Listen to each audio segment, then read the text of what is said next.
Olá meus amigos dos séries, olá meus amigos alunos queridos. Hoje eu estou aqui com vocês para fazer uma live sobre jurisprudência em foco, né? Eu sou Carla Moutinho, professora da Escola da Magistratura e do SES, e sou analista judiciária do Tribunal de Justiça de Pernambuco e sou também mestre em Direito pela Universidade Federal de Pernambuco, né? Ensino nas várias áreas do direito civil. E aí, hoje eu separei um material bem legal para vocês, para a gente falar de jurisprudência. Todo concurseiro, ele precisa saber o entendimento jurisprudencial para qualquer cargo que for fazer, seja de analista, seja de procurador, seja de magistratura, qualquer cargo que você for se submeter, você tem que ter o conhecimento jurisprudencial. Existem algumas formas de você estudar jurisprudência dentro do próprio site do STJ. Eu tive a oportunidade de conhecer as pessoas que fazem o informativo de jurisprudência lá no STJ, e com base nesse curso que eu fiz lá, eu estou passando para vocês algumas informações bem relevantes, certo? Então tá aí meu Instagram, para quem quiser seguir, prof_Carla Moutinho. E aí eu pergunto a vocês, qual é o tribunal de referência em jurisprudência no país? É lógico que é o STJ, né? É o STJ que constrói os entendimentos não só dos outros tribunais, mas é também o STJ que escolhe a matéria que vai cair na sua prova. Então, é importante que você tenha o conhecimento embasado dos entendimentos do STJ. Existem, assim, esse é um dado numérico que eu queria trazer para vocês, mais de 7 milhões de acessos por mês no site do STJ. Então, para vocês terem uma ideia de que realmente a posição, o entendimento do STJ é o mais relevante para que o concurseiro saiba, né? E aí tem esses dados dessa estatística de 2017, média de 7 milhões de acessos por mês, lá no site do STJ. A Secretaria de Jurisprudência do STJ é a secretaria responsável por fazer todos aqueles que eles chamam de produtos do site do STJ, da parte de jurisprudência. Então, eles têm vários produtos ali no site que o público em geral, sejam servidores, magistrados, estudantes, concurseiros, podem consultar. Então, ela desenvolve, essa secretaria ela desenvolve uma análise temática da jurisprudência e um armazenamento de organização de informações jurisprudenciais em uma base de dados. Eles trabalham com uma inteligência artificial que auxiliam essa inteligência artificial auxilia a equipe a condensar os acórdãos semelhantes. Então, os acórdãos do mesmo entendimento, eles condensam em um tipo só de acórdão para devolver para o público esse tipo de entendimento já condensado. Eles recebem mais de 3.000 acórdãos por semana. Então, a Secretaria de Jurisprudência lá do STJ, ela trabalha com duas coordenadorias. A coordenadoria que classifica e analisa a jurisprudência e a coordenadoria que divulga essa jurisprudência. E a coordenadoria de classificação é que é a responsável pela inclusão na base de dados de jurisprudência das súmulas, decisões e acórdãos publicados no site do STJ. Quando a gente vai consultar lá o site do STJ, geralmente a gente usa aquela busca rápida, né? Aquela pesquisa geral. Você coloca lá uma expressão ou um termo que você quer pesquisar e o site vai devolver para você essa tela aqui, que é a tela do espelho do acórdão, né? Essa parte do espelho do acórdão, ela contém não só o número do processo, o ministro responsável, a turma, a data do julgamento, mas contém outras informações que o estudante costuma, e o estudante, não só o estudante, mas o profissional do direito também, costuma não olhar, não ler. A gente vai direto na parte do resultado da formatação, né? Aqui na parte da ementa, nessa parte aqui, resultado sem formatação, copia e cola a ementa para utilizar em alguma peça, em alguma decisão. E ler o conteúdo da decisão. Ou se quiser consultar a íntegra do acórdão, a gente vai aqui no início. Mas normalmente a gente não costuma ler o que vem mais abaixo nesse espelho do acórdão.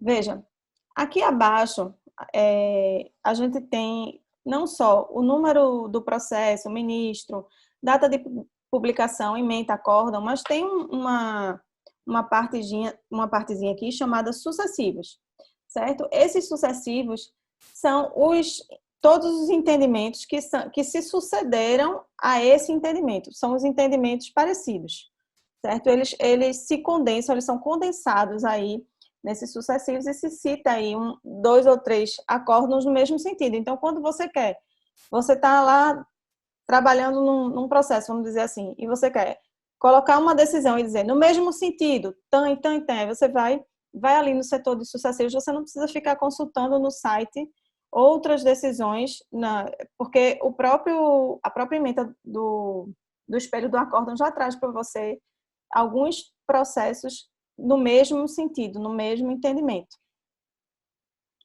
Então, lá em sucessivos, eu ampliei aqui para vocês poderem ver a tela, tem lá, vamos supor, a pesquisa foi assistência judiciária gratuita e declaração de pobreza. Então, veja também, lá em sucessivos, assistência judiciária gratuita, e aí aqui ele dá mais dois números de recursos que tem o mesmo entendimento, que vai ter uma ementa bem parecida com essa que você acabou de ler. Quando o setor de jurisprudência ele faz um tratamento eles chamam de tratamento do acórdão, né? Eles pegam a decisão judicial, eles colocam o número do processo, relator, julgador, data do julgamento, qual foi a fonte de publicação, ou seja, onde é que foi publicado? Foi no Diário de Justiça, né? A ementa o acórdão. Essa é uma recuperação automática do sistema do STJ, que ele já extrai do sistema, os servidores lançam lá quando o acórdão é publicado, e essa inteligência artificial ela extrai tudo isso do sistema e já coloca nesse formato para os usuários, certo? Mais abaixo, e é isso que eu procuro trazer de relevante para vocês, a gente costuma estudar só essa parte de cima do acórdão, né? Então, mais abaixo, tem outras informações, além dos sucessivos, né? Então, tem o setor de notas. Então, aqui tem logo abaixo, nota, indenização, porque não constou da ementa essa informação, o valor da indenização. Então, lá embaixo, para você não ter que abrir a decisão e ver quanto foi o valor da indenização, nesse caso era um dano moral e estético. O valor da indenização foi fixado em R$27 mil. Então, você não precisou abrir a íntegra do acórdão, embora não conste da ementa, consta do espelho do acórdão o valor da indenização. Basta você continuar lendo mais abaixo a parte do espelho do acórdão. Além disso, ele coloca ainda esse sistema automático, palavras de resgate. Então, hospital, SUS, são palavras que você pode digitar e essa decisão vai sair lá na busca para você, certo? Ainda tem a parte de referência legislativa, que tem aqui a citação da legislação que foi utilizada na fundamentação. Veja que ele coloca aí o CPC de 73 e uma súmula, que é a súmula tão conhecida a súmula, né? A súmula 07 do STJ, né? Então, ele bota qual foi a fundamentação utilizada para esta ementa. E ainda o setor de veja, né? Veja também, aí demora na prestação de serviço médico. Aí tem mais alguns julgados que são de matérias relacionadas à matéria que está sendo tratada nessa ementa, certo? Então, veja também. Eu dei uma visão geral aqui para vocês, mas no campo notas tem mais informações. Então, ele integra, o que é que faz o campo notas? Ele busca integrar as informações que estão no acórdão do STJ, né? Então, lá naquele campo notas que eu mostrei ainda há pouco, está aqui com essa setinha azul,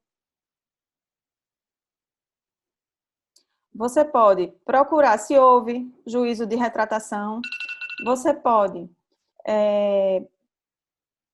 procurar se houve embargo de declaração, se os embargos de declaração foram acolhidos, se houve ação rescisória a respeito dessa ação, né? Casos notórios, você pode colocar lá no critério de busca, processo.nota, e o site vai devolver para você todos os casos notórios. Então, assim, Operação Lava Jato vai aparecer lá,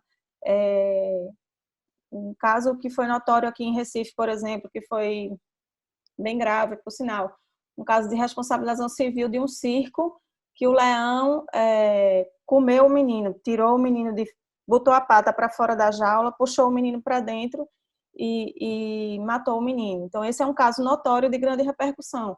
Se você colocar lá processo.nota, esse processo vai estar lá. Então, processos que deram grande repercussão no tribunal, eles aparecem lá em casos notórios. Quando você quer saber um repetitivo, se você digitar repetitivo.nota, vão aparecer casos em que são relativos a matérias de direito repetitivo. Então, na busca geral, você pode colocar o assunto dano moral e mais abaixo, onde tem no campo notas, você coloca repetitivo. E aí você vai ver o que é que tem de repetitivo. A busca vai devolver para você o tema dano moral em sede de recurso repetitivo. E assim por diante. Aí também tem o IAC.nota, né? Então, de novo, você bota um tema lá em cima, dano moral, e abaixo, se você colocar IAC, você vai conseguir localizar se tem algum IAC a respeito do assunto que você está pesquisando. Além disso, também a afetação.nota, você vai ver se tem matéria afetada a respeito de determinado assunto que você está pesquisando. E distinguishing.nota também. Você vai ver se tem acórdãos com critério de distinguishing. Então, se você está pesquisando distinguishing, aí você bota distinguishing.nota e vai retornar lá. Olha, para vocês visualizarem a nota que eu falei, ele fica lá no finalzinho do critério de busca. Então, você pode botar lá na pesquisa livre, lá em cima, um tema, e mais abaixo você pode selecionar aqui nesse final, onde está essa setinha azul, esses critérios de busca que eu coloquei aqui para vocês. Isso é uma maneira de você pesquisar no site. Eu falei ainda há pouco sobre referência legislativa, e aí eu trago aqui um recorte da referência legislativa, certo? Vocês ainda podem, só voltando aqui um instante, vocês ainda podem, se quiserem, né, pesquisar casos notórios de determinado ministro. Então, só é você ir restringindo ou casos notórios de determinada turma, a quarta turma, a terceira turma. Você seleciona não só a palavra-chave que você está querendo, mas você pode selecionar o ministro ou a época do julgado, né, a data do julgamento, e abaixo você refina essa busca com o critério lá embaixo no campo notas. Então, veja que esse campo notas ele não é sequer lido pelo usuário, mas ele tem uma utilidade gigante, né, para quem souber usar. Veja que nessa parte aqui que eu recortei para vocês, tudo isso está no espelho do acórdão, que é aquela telinha lá do início que eu mostrei, né? E aí tem o campo Veja. Então, lá nesse campo Veja, que fica mais abaixo nas informações, se você for descendo o seu cursor, tem selecionado lá os acórdãos que são relevantes também para a matéria que você está pesquisando. Então, o pessoal da jurisprudência ele seleciona precedentes. Se você está pesquisando precedentes em determinada matéria, que é relativa àquele primeiro acórdão que você pesquisou, lá embaixo vai aparecer no campo Veja, certo? Vai aparecer os precedentes. Informações adicionais, certo? Essas informações adicionais, elas também constam do espelho do acórdão, né? Então, se identifica informações que não estão na ementa, mas que são relevantes para o conhecimento do usuário. Então, veja, lá a gente vai para aquela telinha, tem a ementa do lado esquerdo, do lado direito essa setona azul, marcando em vermelho as informações adicionais. Isso porque não constou informações que deveriam ter constado na ementa, mas não constou e são relevantes. E essas informações relevantes são recortadas pelo setor de jurisprudência e colocadas aqui. O que é que eu quero registrar com isso? Quero registrar que vocês podem ter um estudo bem mais amplo da jurisprudência para além da ementa, né? A jurisprudência do STJ, ela traz na ementa, ela não traz tudo o que você precisa saber, tudo que o estudante precisa saber. Ele precisa saber o entendimento, mas ele precisa saber também umas outras informações. Se foi decidido em sede de repetitivo, por exemplo, se existe divergência entre as turmas, né? Se uma turma entende de um jeito e a outra turma entende de outro, se houve mudança de entendimento, então isso é um ponto relevantíssimo, né? Tudo isso consta do espelho do acórdão, mas a gente não toma o cuidado de ler. Então, aqui nas informações adicionais vai constar também informações que são relevantes ao usuário. É importante que vocês leiam. Então, nesse caso aqui, houve uma ementa. Por exemplo, é inviável, eu estou lendo aqui um pedacinho da ementa, é inviável o trancamento da ação penal quando o pleito se baseia em vício não revelado de plano, mas que depende de aprofundada incursão no conjunto fático probatório da demanda. Aí você vai lá para informações adicionais. Tem assim, não pode ser acoimada de inepta a denúncia formulada em obediência aos requisitos traçados no artigo 41 do CPP, descrevendo perfeitamente as condutas típicas cuja autoria é atribuída ao acusado devidamente qualificado, circunstâncias que permitem o exercício de ampla defesa no seio da persecução penal. Não é possível o trancamento da ação penal por inépcia da denúncia, na hipótese em que a peça inicial tenha devidamente atribuído ao réu o ilícito penal.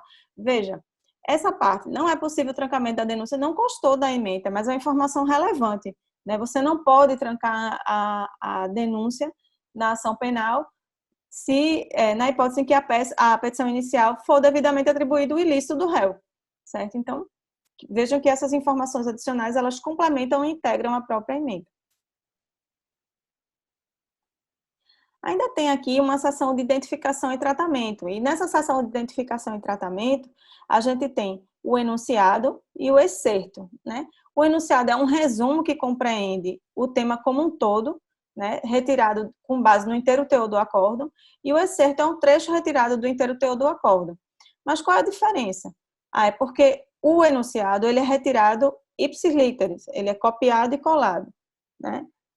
Aliás, desculpe, o excerto, ele é copiado e colado, ele é retirado ipsis literis. Já o enunciado, não, o enunciado é um resumo que o próprio servidor que trabalha na Secretaria de Jurisprudência faz e, com as palavras dele, diz o que a ementa disse, certo? Então, isso também consta do espelho do acórdão, informação relevante que consta lá. É possível a execução provisória da pena na hipótese em que é esgotada a via recursal ordinária, ainda que a decisão condenatória de segunda instância seja passível de eventual impugnação em instância especial.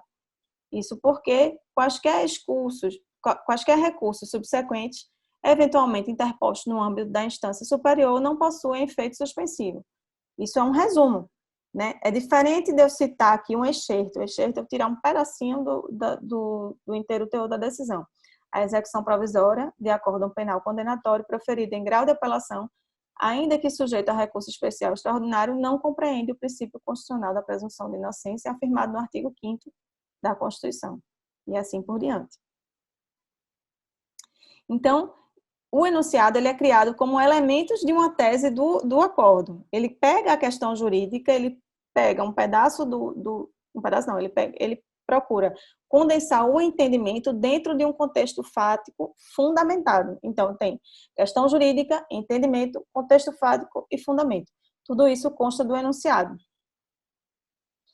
Vejam aí as coresinhas grifadas de acordo com cada subtema. Então, entendimento. É possível, né? Qual é a questão jurídica? Execução provisória da pena. Qual é o contexto fático? Na hipótese em que esgotada a via recursal ordinária, em que a decisão condenatória de segunda instância seja passível de eventual impugnação em instância especial. Quais são os fundamentos? Isso porque quaisquer recursos subsequentes eventualmente interpostos no âmbito da instância superior não possuem efeito suspensivo. Certo? No parágrafo abaixo também, do mesmo jeito, só que aqui agora é a relação de consumo. Então, veja, é abusiva, aí em vermelho, a cobrança de taxa de serviço de assessoria técnico-imobiliária. Em que situação? Qual é o contexto fático? Na hipótese de alienação de unidades autônomas em regime de incorporação imobiliária. E aí, quais são os fundamentos? Isso porque essa atividade de assessoria prestada ao consumidor por técnicos vinculados à incorporadora constitui mera prestação de um serviço inerente à celebração do próprio contrato, inclusive no que se refere ao dever de informação, não sendo, portanto, um serviço autônomo oferecido ao adquirente do imóvel. Esse excerto e esse enunciado também consta lá na parte de informações adicionais. Então, veja quanta coisa tem lá nesse danado desse espelho do acórdão que a gente olha, mas não vê. Né? Então, aqui, ó, nessa parte de informações adicionais, são essas informações que eu acabei de listar para vocês, certo?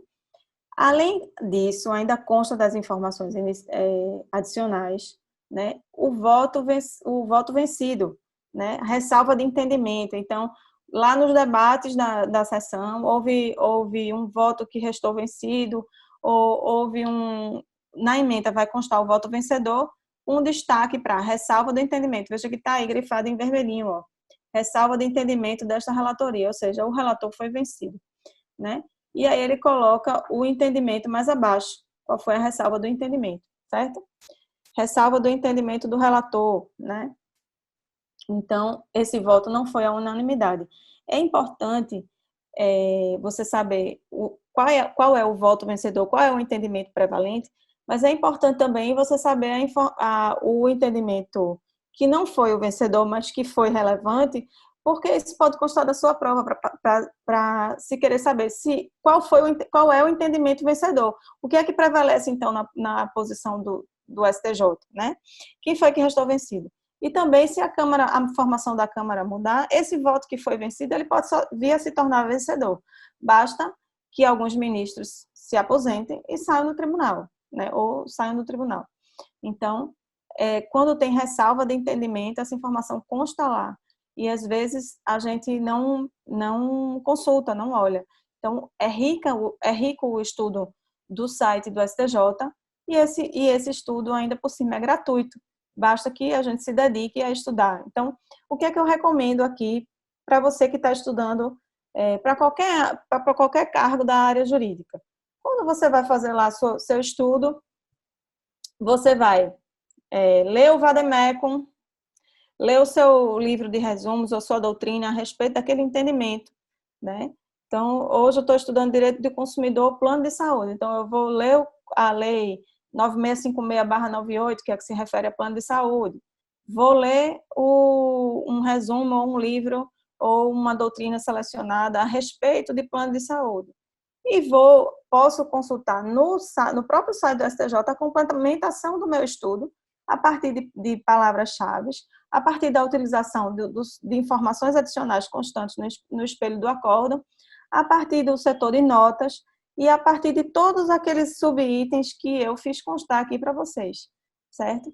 O site do STJ ele ainda tem outras formas de você estudar, né? Você pode estudar ainda a parte dos informativos, que é a mais famosa de todas, mas às vezes é complicado você ler o informativo fora de contexto. O importante é você ler o informativo quando você está estudando aquele assunto. Eu falei ainda há pouco. Você está estudando plano de saúde? Estuda a legislação, a lei seca a respeito. Estuda a doutrina. Eu quero ir para o entendimento do STJ. Vou lá, ver o que eu acabei de ler e fazer um critério de pesquisa que me retorne o entendimento do STJ a respeito, né? Eu não vou precisar ficar pesquisando infinitas vezes no informativo, quando eu já posso ir direto na parte de busca livre e consultar o tema do meu assunto, do assunto que você está pesquisando. Se vocês tiverem alguma dúvida a respeito, podem deixar aqui embaixo nos comentários, tá? Que eu posso responder. Não se esqueçam de se inscrever no canal, dar lá aquele like legal, né? Para que a gente possa fazer mais vídeos como esse. Espero que vocês tenham gostado e aproveitado aí o estudo a respeito de jurisprudência. Grande abraço. Tchau.